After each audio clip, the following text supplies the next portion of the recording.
Everyone, welcome to the channel. So dear students, आज के इस वीडियो में हम डिस्कस करने वाले हैं हमारा रिप्रोडक्टिव सिस्टम का नेक्स्ट और लास्ट टॉपिक एनाटॉमी के पोर्शन से, that is alterations in diseases and nursing implications.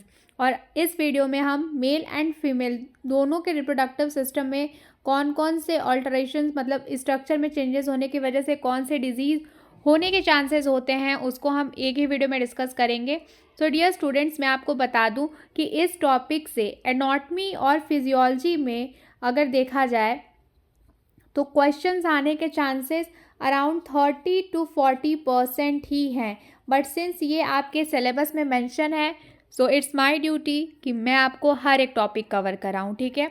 तो जो बच्चे चैनल पे नए हैं उनके लिए, एज वेल एज जिन बच्चों ने अभी लेक्चर नहीं देखा है उनके लिए मैं अब तक जितने भी लेक्चर्स मैंने अपलोड किए हैं एनाटॉमी के पोर्शन में as well as foundation of nursing के पोर्शन में, उस प्लेलिस्ट का लिंक मैं इस वीडियो के कमेंट सेक्शन में मेंशन कर दूंगी। आप उधर से सारे वीडियोस देख लेना, ठीक है। तो आज के इस वीडियो को हम स्टार्ट करते हैं। पूरी वीडियो देखना, ठीक है।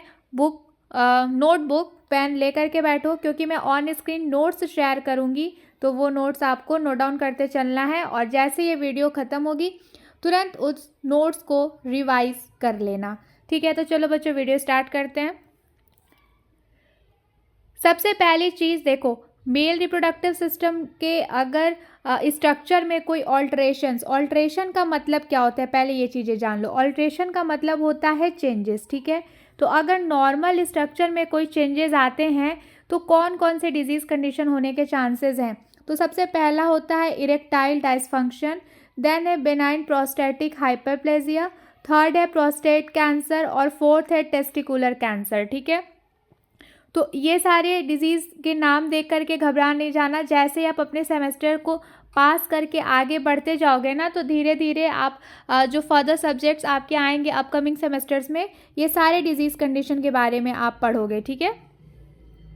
अब हम आज के इस वीडियो में वन बाय वन इन सारे डिजीज़ कंडीशन को शॉर्ट में डिस्कस कर लेते हैं, क्योंकि जैसे मैंने कहा ना कि एनाटॉमी एंड फिजियोलॉजी के पेपर में डिजीज़ कंडीशन के बारे में पूछने के चांसेस सिर्फ 30 से 40% ही हैं, लेकिन ये आपके उसमें सिलेबस में मेंशन है, इसलिए मैं ये टॉपिक भी कवर करा रही हूँ। तो सबसे पहले इरेक्टाइल डिसफंक्शन। तो इरेक्टाइल डिसफंक्शन होता क्या है? The inability to achieve or maintain an erection sufficient for sexual intercourse।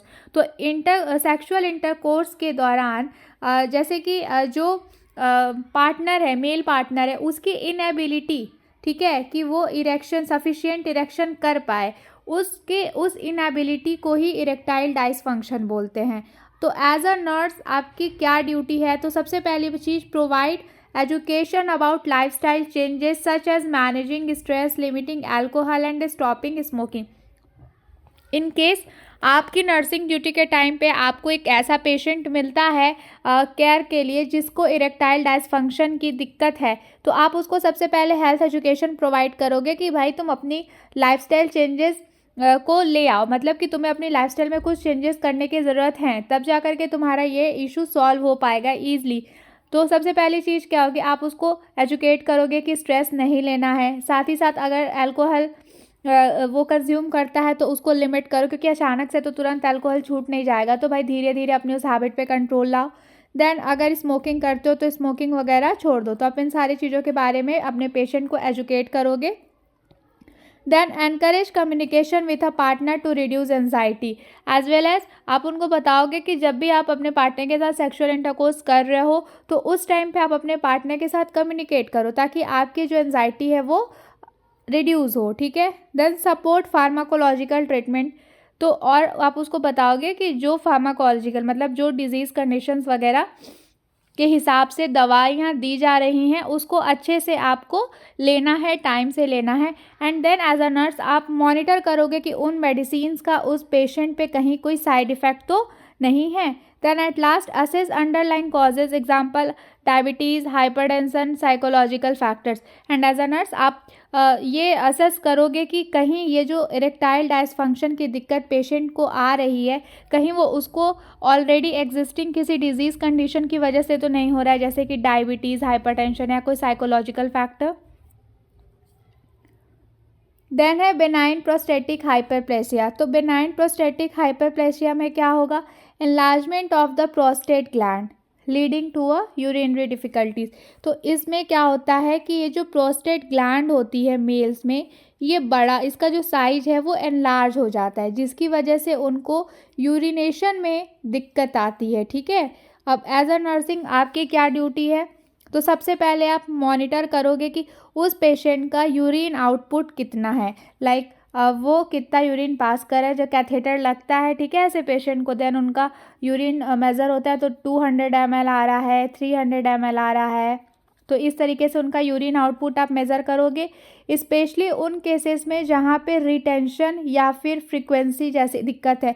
Retention का मतलब ये होता है कि यूरिन पास ही नहीं हो पा रहा है, या फिर जैसे कि आप उसकी फ्रीक्वेंसी चेक करोगे कि एक दिन में कितनी बार यूरिनेशन हो रहा है।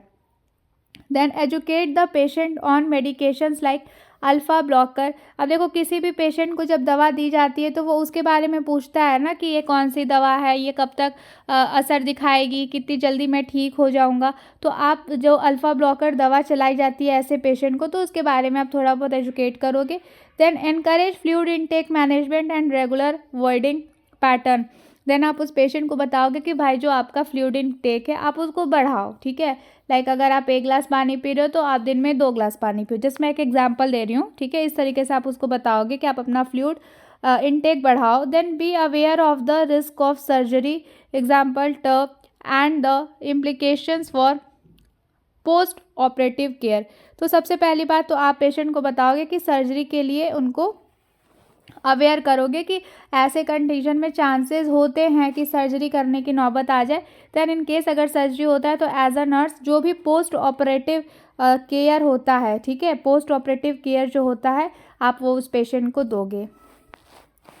Then prostate cancer. तो प्रोस्टेट कैंसर कब में क्या होता है कि malignant tumour of the prostate gland. जो प्रोस्टेट ग्लैंड होता है उसमें एक ट्यूमर, वो भी मैलिग्नेंट ट्यूमर। ठीक है, आप 2 टाइप के ट्यूमर होते हैं ना, एक बेनाइन होते हैं और एक मैलिग्नेंट होता है। तो मैलिग्नेंट ट्यूमर स्टार्ट हो जाता है किसमें, ये प्रोस्टेट ग्लैंड में। ठीक है, और often presenting with symptoms such as urinary problem, और साथ ही साथ उसमें कुछ सिम्टम्स देखने को मिलते हैं जैसे कि यूरिनरी प्रॉब्लम। ठीक है, तो एज अ नर्स आप आपका क्या ड्यूटी है, तो सबसे पहली बात एज यूजुअल आप अपने पेशेंट को एजुकेट करोगे अर्ली डिटेक्शन के लिए कि आप जो डायग्नोस्टिक टेस्ट डॉक्टर ने आपको एडवाइस किया है, आप अपने पेशेंट को बताओगे कि भाई आपको ये डॉक्टर ने एडवाइस किया, आप इस टेस्ट को जल्द से जल्द करा लीजिए, including the role of PSA testing and digital rectal exam. तो ये कुछ डिवाइसेस होते हैं, नॉन इन्वेसिव या इन्वेसिव डिवाइसेस होते हैं, जिसके बेसिस पे आप थोड़े बहुत एग्जामिनेशन करते हो एज अ नर्स। ठीक है, then provide emotional support for diagnosis and treatment choices. अब देखो, जब कोई भी पेशेंट रहेगा उसको पता चलेगा कि उसके किसी भी पार्ट में कैंसर है, तो ऑब्वियसली बात है वो इमोशनली थोड़ा ब्रेक डाउन हो जाएगा। तो एज अ नर्स देखो, हर चीज़ जो केयर होती है ना नर्स की, वो हमेशा एक चीज़ की बाउंड्री मेंटेन होनी चाहिए, दैट इज़ योर प्रोफेशनलिज्म। आपको उनको केयर देना है, एजुकेट करना है, इमोशनल सपोर्ट करना है, लेकिन अपनी डिग्निटी डाउन नहीं होने देनी है।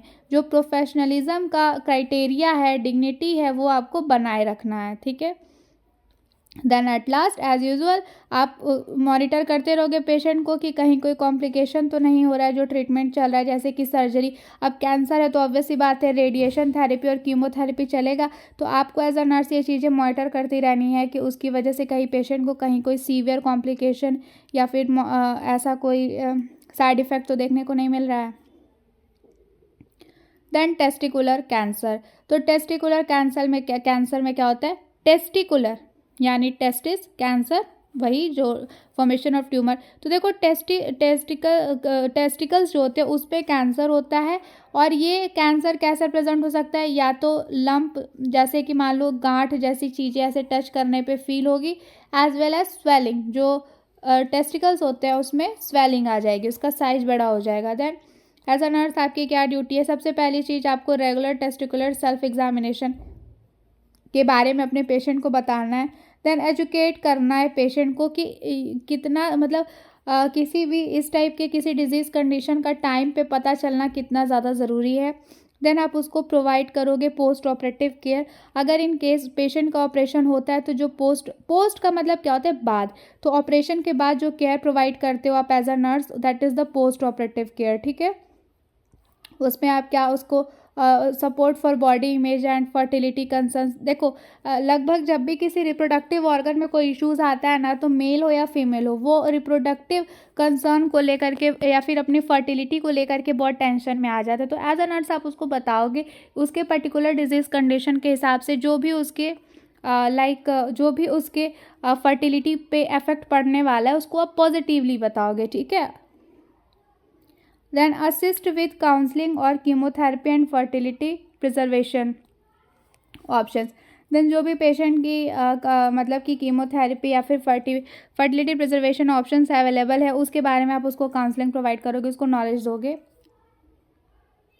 अब हम मेल रिप्रोडक्टिव सिस्टम का देखो इतना डिजीज़ कंडीशन था, अगर उनके रिप्रोडक्टिव स्ट्रक्चर में कोई इशू आता है तो ये 4 डिजीजेज होने के चांसेस होते हैं। पहला इरेक्टाइल फंक्शन, दूसरा बिनाइन प्रोस्टेट हाइपरप्लेसिया, तीसरा प्रोस्टेट कैंसर, चौथा टेस्टिकुलर कैंसर, ठीक है। तो इसका notes with the help of slides मैं शेयर की हूँ अभी जस्ट, और समझाई भी हूँ। दोबारा से मैं स्लाइड्स चला दे रही हूँ। अगर आपने पॉज करके नोट नहीं किया है तो नोट कर लीजिए।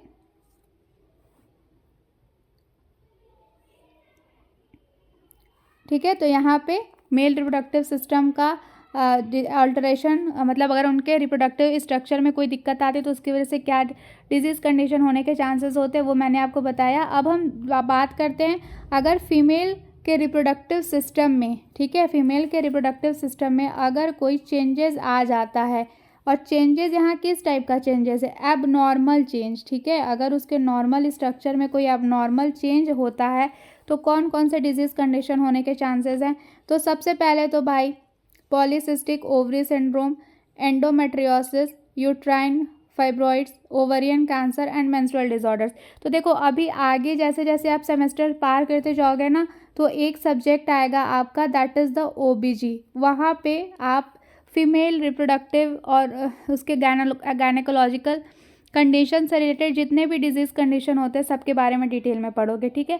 बट आपके सिलेबस में था तो ये सारी चीज़ों को जस्ट आप देख लो, सुन लो, समझ लो, याद कर लो। अगर एग्ज़ाम में पूछेगा तो थोड़ा बहुत जितना मैं बता रही हूँ उतना लिख देना, ठीक है, ताकि आपको नंबर मिल जाए।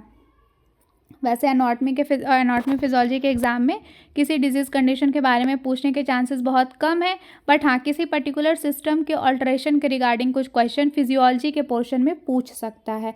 इसीलिए मैंने कहा कि 30 to 40% चांसेस हैं, बट आपको ध्यान देने वाली बात यह है कि 30 to 40% चांसेस हैं तो भाई क्वेश्चन आ सकते हैं, इसलिए आपको हर एक टॉपिक पढ़ के जाना है।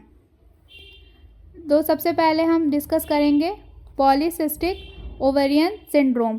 तो पॉलीसिस्टिक ओवेरियन सिंड्रोम में होता क्या है? A hormonal imbalance causing irregular periods, excess androgen level and ovarian cyst. तो देखो सिस्टाइटिस, इसमें होता क्या है बेसिकली कि जो फीमेल का हार्मोन होता है वो इम्बैलेंस हो जाता है, जिसकी वजह से क्या होता है कि उनको इरेगुलर जो ये मेंस्ट्रुअल पीरियड्स आते हैं ना, मेंस्ट्रुएशन होता है, वो पीरियड जो होता है वो इरेगुलर हो जाता है, और जो एंड्रोजन हार्मोन होता है उसका लेवल बढ़ जाता है फीमेल में, जबकि ये होना तो एंड्रोजन मेल में होना है, लेकिन फीमेल में एंड्रोजन का लेवल बढ़ जाता है। एंड साथ ही साथ ओवरी में सिस्ट, आप ऐसे मान सकते हो छोटी छोटी गांठ जैसा कुछ, वो बनना स्टार्ट हो जाता है, ठीक है। अब एज अ नर्स आपकी क्या ड्यूटी है भाई? अगर आपके पास कोई ऐसी फीमेल आई है जिसको पॉलीसिस्टिक ओवरी सिंड्रोम है, तो आप उसको क्या करोगे? Educate on lifestyle changes such as weight management and exercise to help with symptom. तो आप उसको एजुकेट करोगे कि अगर उसका वेट ज़्यादा है तो वेट को किस तरीके, या फिर वेट ऐसे कंडीशन में वेट बढ़ने लगता है, ठीक है, तो वेट को किस तरीके से कंट्रोल करना है, साथ ही साथ रेगुलर एक्सरसाइज के हेल्प से किस तरीके से वो PCOS के सिम्टम्स को मैनेज कर सकती है, आप उनको बताओगे। Then discuss the importance of managing insulin resistance through diet and medication like metformin. तो देखो पेशेंट को मेटफॉर्मिन, ऐसे कंडीशन में मेटफॉर्मिन नाम की दवा दी जाती है जिसमें क्या होता है कि इंसुलिन रेजिस्टेंस जैसे कंडीशंस अराइज होती है। तो आप उसको ये सारी चीज़ें बताओगे कि ऐसा होना क्यों ज़रूरी है, साथ ही साथ वो अपने डाइट और उसमें क्या क्या चेंजेस लाना उनको है। Then monitor menstrual cycle and provide support for infertility concern. देखो अब किसी का पीरियड इरेगुलर हो रहा है तो ऑब्वियस ही बात है ना कि उस फीमेल को अपने मेंस्ट्रुएशन का या फिर अपने फर्टिलिटी को लेकर के बहुत टेंशन होगी। तो आप उसको ये सारे नॉलेज दोगे कि किस तरीके से मेंस्ट्रुअल साइकिल के बारे में बताओगे कि हाँ अगर पीसीओएस है तो किस किस तरीके के चेंजेस मेंस्ट्रुएशन में देखने को मिल सकते हैं। साथ ही साथ उसको जो भी डाउट है उसके इनफर्टिलिटी के रिगार्डिंग आप उसमें उनको सपोर्ट करोगे by educating them. Then endometriosis. तो देखो ये जो मेट्रियोसिस टाइप्स के जो आपको लिखता है इसका मतलब होता है इन्फ्लेमेशन, ठीक है। जैसे कि मैंने आपको बताया था कि अगर किसी ऑर्गेनिज्म के नाम के पीछे आपको एज दिख रहा है इसका मतलब वो क्या है, एंजाइम है। तो वैसे ही अगर आपको यहाँ कहीं SIS जैसा या टाइटिस ऐसा कुछ देखने को मिले तो समझ जाना कि इन्फ्लेमेशन की बात हो रही है, इन्फ्लेमेशन की बात, ठीक है। तो यहाँ क्या है भाई, एंडोमेट्रियोसिस है, मतलब कि एंडोमेट्रियम की जो लेयर है उसके इन्फ्लेमेशन। तो होता क्या है basically, the growth of tissue similar to the uterine lining outside the uterus leading to pain and possible infertility. Endometriosis में क्या होने लगता है ना कि जो यूट्राइन की लाइनिंग होती है उसमें कुछ टिश्यूज़ का ग्रोथ होने लगता है। मतलब कि मान लो ये आपका मान लो ये यूट्रस है, ठीक है।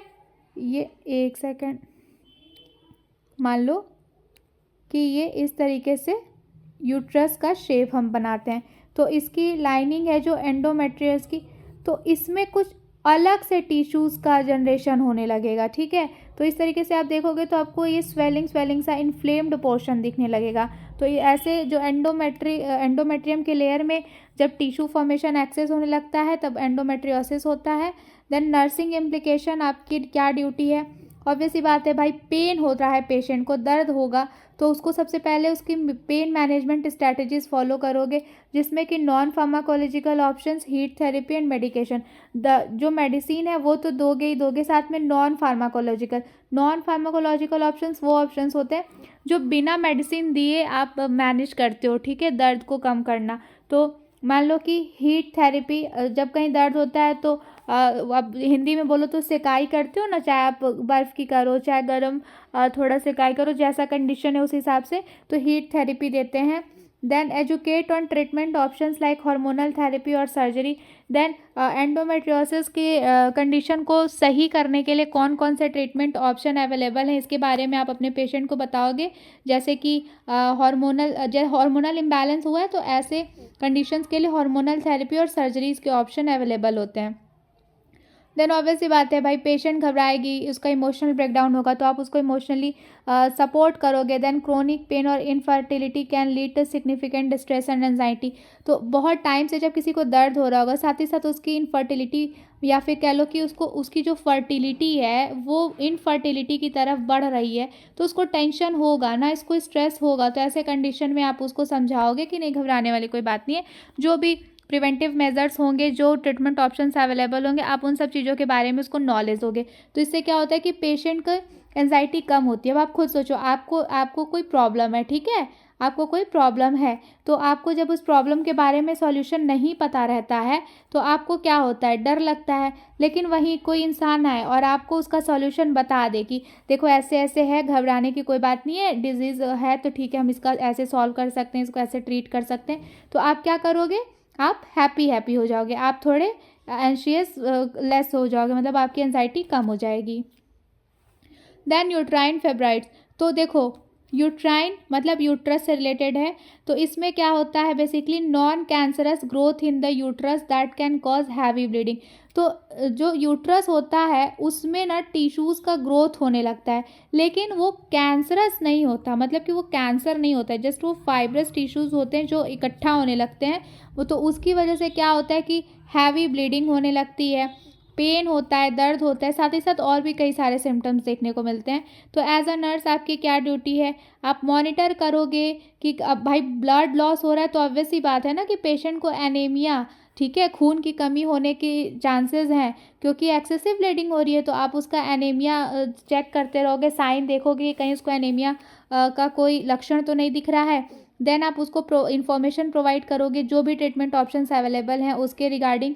साथ ही साथ जो मेडिसिन डॉक्टर ने एडवाइस की है, प्रिस्क्राइब की है, आप उसको दोगे। जैसे कि मान लो यूट्राइन फिब्रॉइड्स को GnRH एगोनिस्ट, ये सारी दवाइयाँ देते हैं। GnRH क्या है, गोनाडोट्रोपिन रिलीजिंग हार्मोन, ठीक है। या फिर जो सर्जिकल ऑप्शंस हैं, जैसे कि मान लो मायोमेक्टोमी और हिस्टेक्टोमी है। तो हिस्टेक्टोमी में क्या होता है कि यूट्रस को सर्जिकली रिमूव कर दिया जाता है, ठीक है, बाहर निकाल दिया जाता है। तो ऐसी कंडीशन में सारी इन्फॉर्मेशन आप दोगे कि हाँ ऐसे ऐसे होता है, बट डराना नहीं होता। इन्फॉर्मेशन देने का मतलब ये नहीं कि आप उसको डरा दो कि ये सर्जरी होगी, ऐसे वैसे नहीं। बहुत आराम से पोलाइट वे में एक प्रोफेशनल की तरह आपको उसको समझाना है कि it's just a medical intervention जो आपकी हेल्थ के लिए बहुत सही है, बहुत इसको करना ज़रूरी है।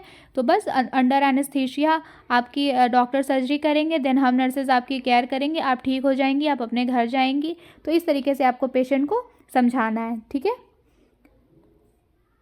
देन वही आप उसको इमोशनल सपोर्ट प्रोवाइड करेंगे कि भाई अगर मान लो ऑब्वियसली बात है कि अगर किसी का यूट्रस निकल रहा है तो ऑब्वियसली बात है अब वो इन फ्यूचर कंसीव नहीं कर पाएगी। तो अगर वो इस चीज़ को लेकर के कंसीव का मतलब वो इन फ्यूचर प्रेग्नेंट नहीं हो पाएगी। तो अगर इस चीज़ को लेके वो टेंस्ड है तो आपको उस चीज़ों के बारे में उसको समझाना है, उसके पॉजिटिव पॉइंट्स आपको काउंट कराने हैं। देन ओवरियन कैंसर, तो नाम से ही क्लियर है कि ओवरी जो होती है उसमें कैंसर होगा। तो यहाँ पे क्या होता है कि malignant tumours in the ovaries, जो ओवरीज होती हैं उसमें मैलिग्नेंट ट्यूमर होने लगता है। और ये लगभग स्टार्टिंग में इसके कोई सिम्टम्स नहीं दिखते हैं। जब ये ट्यूमर बहुत ज़्यादा स्टेज पे चला जाता है, जैसे मान लो स्टेज 2 स्टेज 3, तब इसके सिम्टम्स दिखना स्टार्ट होते हैं, ठीक है। तो एज अ नर्स आपकी क्या ड्यूटी है, सबसे पहले तो आप पेशेंट को एजुकेट करोगे कि ओवरियन कैंसर के क्या क्या सिम्टम्स हैं, जैसे कि bloating, abdominal pain and early detection, ठीक है। फिर उसके बाद प्रोवाइड सपोर्ट ड्यूरिंग कीमोथेरेपी और सर्जरी। तो अब किसी को कैंसर डिटेक्ट होगा तो उसका ट्रीटमेंट स्टार्ट होगा। तो ट्रीटमेंट में क्या होगा भाई, कीमोथेरेपी और सर्जरी होना स्टार्ट होता है ना। तो कीमोथेरेपी और जब सर्जरी होगी तो उसको तकलीफ तो थोड़ा बहुत होगा, तो उस पर आप एज अ नर्स उसको जो पॉसिबल प्रोफेशनल सपोर्ट होगा वो प्रोवाइड करोगे। देन आप साइकोलॉजिकल सपोर्ट, मान लो देखो पेशेंट घबराएगी, परेशान होगी, ठीक है। तो अगर परेशान रहेगी तो ऑब्वियस सी बात है कि उसकी हेल्थ और ज़्यादा ख़राब होगी। तो इसलिए आप उसको इमोशनल सपोर्ट दोगे, साइकोलॉजिकल सपोर्ट दोगे, मतलब आप उसको पॉजिटिवली चीज़ों को समझाओगे जिससे उसकी एंजाइटी वगैरह कम हो। Then menstrual disorder, example dysmenorrhoea और मेनोरेजिया।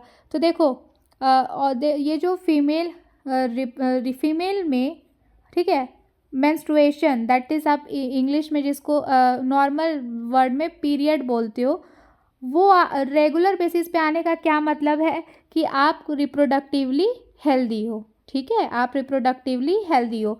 बट इन केस अगर आपके पीरियड्स बार बार डिले हो रहे हैं या फिर इरेगुलर हो रहे हैं, ठीक है, या आपको पीरियड्स के टाइम पे बहुत ज़्यादा एक्सेसिव पेन हो रहा है या फिर बहुत ज़्यादा ब्लीडिंग हो रही है, मतलब नॉर्मल से बहुत ज़्यादा हो रहा है, तो ये सब क्या शो करता है कि आपको मेंस्ट्रुएशन रिलेटेड कोई ना कोई डिसऑर्डर है, कुछ दिक्कत है। आपको एक बार गायनेकोलॉजिस्ट से कंसल्ट करना चाहिए, ठीक है।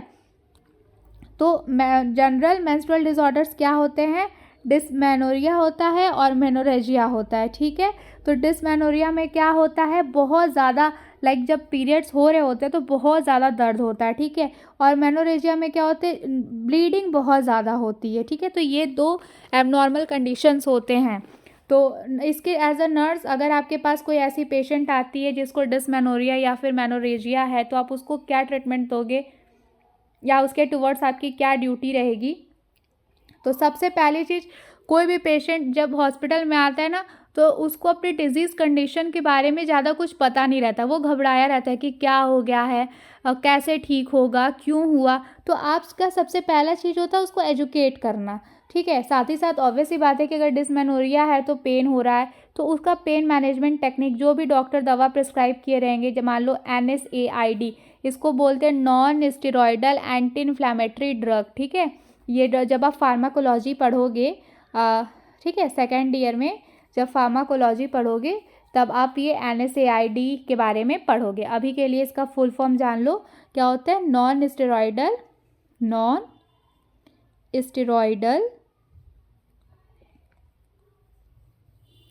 Anti inflammatory drug. देखो यहाँ स्पेस थोड़ा कम है इसलिए मैं यहाँ लिख दे रही हूँ,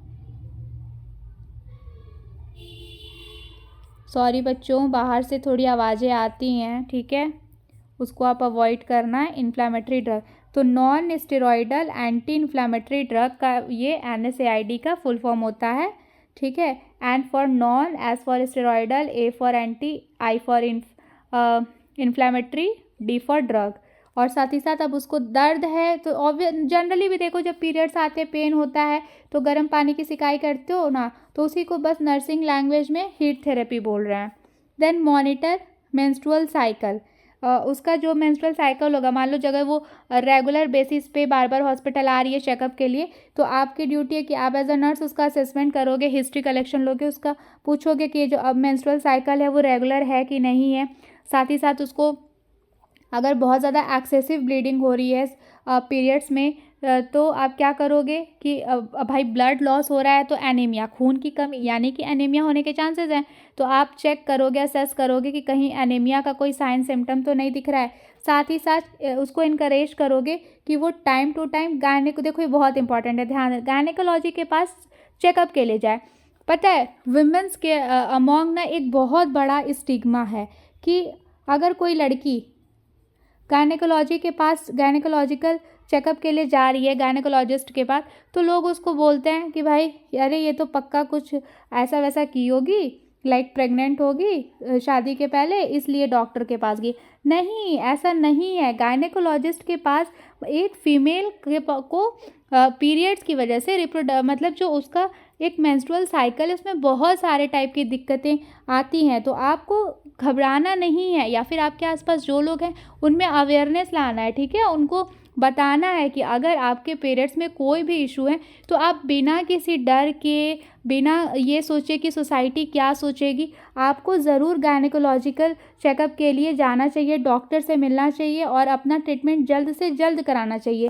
क्योंकि ऐसे कंडीशंस में जितना ज़्यादा डिले होता है ना, रिप्रोडक्टिव हेल्थ तो ख़राब होती ही होती है, साथ ही साथ जो जनरल फिजिकल और फिजियोलॉजिकल हेल्थ होता है वो उस पर भी बहुत नेगेटिव इम्पैक्ट पड़ता है, ठीक है। तो अगर किसी को भी कोई पीरियड रिलेटेड इश्यूज़ हो रहा है तो बिना किसी टेंशन के, बिना ये सोचे कि अरे कोई मेरे बारे में कुछ गलत ना सोच ले, ये सब सोचना ही नहीं है, क्योंकि period is a very normal thing, ठीक है, it is a normal thing, ये तो नेचुरल साइकिल है फीमेल्स में, फीमेल के रिप्रोडक्टिव हेल्थ में। तो भाई अगर हेल्थ से कॉम्प्रोमाइज़ क्यों करना है, अगर कोई दिक्कत है तो सबसे पहला ऑप्शन डॉक्टर के पास जाएंगे, ठीक है। तो चलो आज के लिए इतना ही। अब हम ना थोड़ा जनरल नर्सिंग इम्प्लीकेशन देख लेते हैं। जैसे कि अभी तक मैं आपको स्पेसिफिकली बताई हूँ कि मेल के केस में आप आपका क्या ड्यूटी रहेगा, फीमेल के केस में आपका क्या ड्यूटी रहेगा। अब ओवरऑल एज अ नर्स आपका क्या ड्यूटी रहेगा वो थोड़ा देख लेते हैं। तो ये शॉर्ट में ही है। सबसे पहली चीज़ आप असेस करोगे जो भी मतलब आपका क्या काम है कि आपको साइन एंड सिम्टम, ठीक है, आप चेक करोगे। अगर पेशेंट को दर्द है तो आप उसका पेन का लेवल चेक करोगे कि कितना दर्द है। साथ ही साथ patient psychologically means mentally stable है कि नहीं है, ठीक है। साथ ही साथ उसका जो रिप्रोडक्टिव हिस्ट्री है उसके बारे में जानने की कोशिश करोगे कि उसमें कोई दिक्कत तो नहीं आ रही है। दूसरी चीज़ आपको पेशेंट को एजुकेट करना है उसके डिजीज़ कंडीशन के बारे में।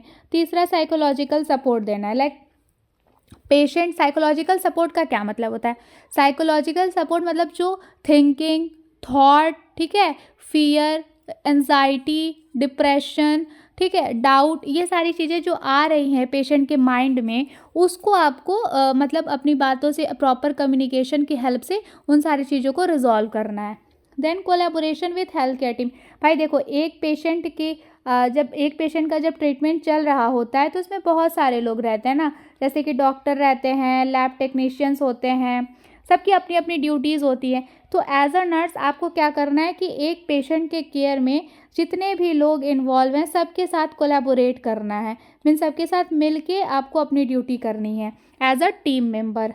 देन फॉलो अप केयर, आपको पेशेंट को बताना है कि टाइम टू टाइम आपको किस तरीके से हॉस्पिटल में आना है, अपना ट्रीटमेंट कराना है, और ये सारी चीज़ें आपको पता नहीं है। फॉलो अप का मतलब ऐसा होता है ना कि हॉस्पिटल से छुट्टी मिल जाती है, देन पेशेंट को विजिट के लिए दोबारा आना होता है, डॉक्टर से मिलना होता है, अपना जो भी हेल्थ कंडीशन है वो सारी चीज़ें बतानी होती है। तो ये सारी चीज़ें आप पेशेंट को बताओगे कि फॉलोअप के लिए आपको कब कब आना है। साथ ही साथ आप उनको ये अवेयर करोगे कि भाई आपको जो भी ट्रीटमेंट प्रिस्क्राइब किया गया है आप उसको पूरा करवाइए, ठीक है। ओके, सो ये टॉपिक छोटा था, और हाँ, अब मेरी बात ध्यान से सुनो। एनाटॉमी के पोर्शन से बेटा कुछ इंपॉर्टेंट बता रही हूँ तो वीडियो को स्किप मत कर देना। एनाटॉमी के पोर्शन से हमारा रिप्रोडक्टिव हेल्थ आज की इस वीडियो में कंप्लीट हुआ, ठीक है। रिप्रोडक्टिव हेल्थ का ये यूनिट आज की इस वीडियो में कंप्लीट हुआ। फीमेल रिप्रोडक्टिव स्ट्रक्चर, ठीक है, और मेल रिप्रोडक्टिव स्ट्रक्चर का लेक्चर मैं ऑलरेडी अपलोड कर चुकी हूँ, तो ये मत सोचना कि मैं अधूरा टॉपिक पढ़ा करके बोल रही हूँ कि कंप्लीट हो गया। इसके पहले का जो था वो टॉपिक उसको मैं ऑलरेडी डिस्कस कर चुकी हूँ, और उसका वीडियो का लिंक, उस वीडियो का लिंक इस वीडियो के कमेंट सेक्शन में ऑलरेडी मैं मेंशन कर दूंगी, तो आप उसको देख लेना, ठीक। और नहीं तो आप डायरेक्टली हम मेरे चैनल के होम पेज पे जाइए, उधर से प्लेलिस्ट सेक्शन में विजिट करिए, वहाँ पे सारी वीडियोस आपको सीक्वेंस वाइज मिल जाएंगी, ठीक है। Okay, so thank you so much for watching this video. अब आपकी छोटी सी ड्यूटी है कि वीडियो को लाइक करो, इसको अपने फ्रेंड्स के साथ शेयर करो, एंड मोस्ट इम्पॉर्टेंट चैनल को सब्सक्राइब करो, और सबसे ज़्यादा इम्पॉर्टेंट बेल आइकन ज़रूर प्रेस कर लेना ताकि अपकमिंग लेक्चर्स की सारी इन्फॉर्मेशन आपको मिलते रहे। तो स्टे कनेक्टेड विथ मी, हम लोग जल्दी जल्दी ऐसे एक एक टॉपिक करके सारा सिलेबस कवर कर लेंगे, ताकि आप अपने बीएससी नर्सिंग फर्स्ट सेमेस्टर के एग्ज़ाम में अच्छा स्कोर कर पाओ, ठीक है। बीएससी नर्सिंग फर्स्ट सेमेस्टर का एग्ज़ाम जो है उत्तर प्रदेश के बच्चों के लिए डेट शीट आ गई है ऑलमोस्ट, आई थिंक सर्कुलर आया है ना कि आपका 25 फ़ैब से एग्ज़ाम होना है। तो आपकी क्या ड्यूटी है कि एटलीस्ट 15 फ़ैब तक आपको अपना सिलेबस कवर कर लेना है, ताकि आपको 9 दिन का रिवीजन का टाइम मिल जाए, ठीक है। सो अपना ध्यान रखो, पढ़ाई करते रहो, हम जल्दी मिलेंगे नेक्स्ट वीडियो में।